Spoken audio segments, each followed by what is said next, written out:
Anonymous Pinoy Confessions. Pedro. Hi, I am female.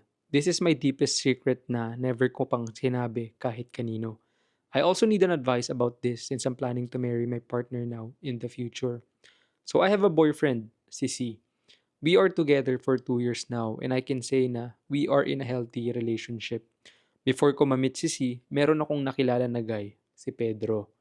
Nagkakilala kami ni Pedro sa online game. Nagkausap and eventually nagkayayaan mag-casual sex. No strings attached, basta go lang kasi libog lang kami parehas that time.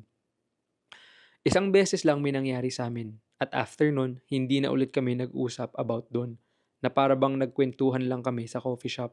Sinabi niya rin sa akin, nakalimutan ko na lang ang nangyari. Kaya ganun ang ginawa ko.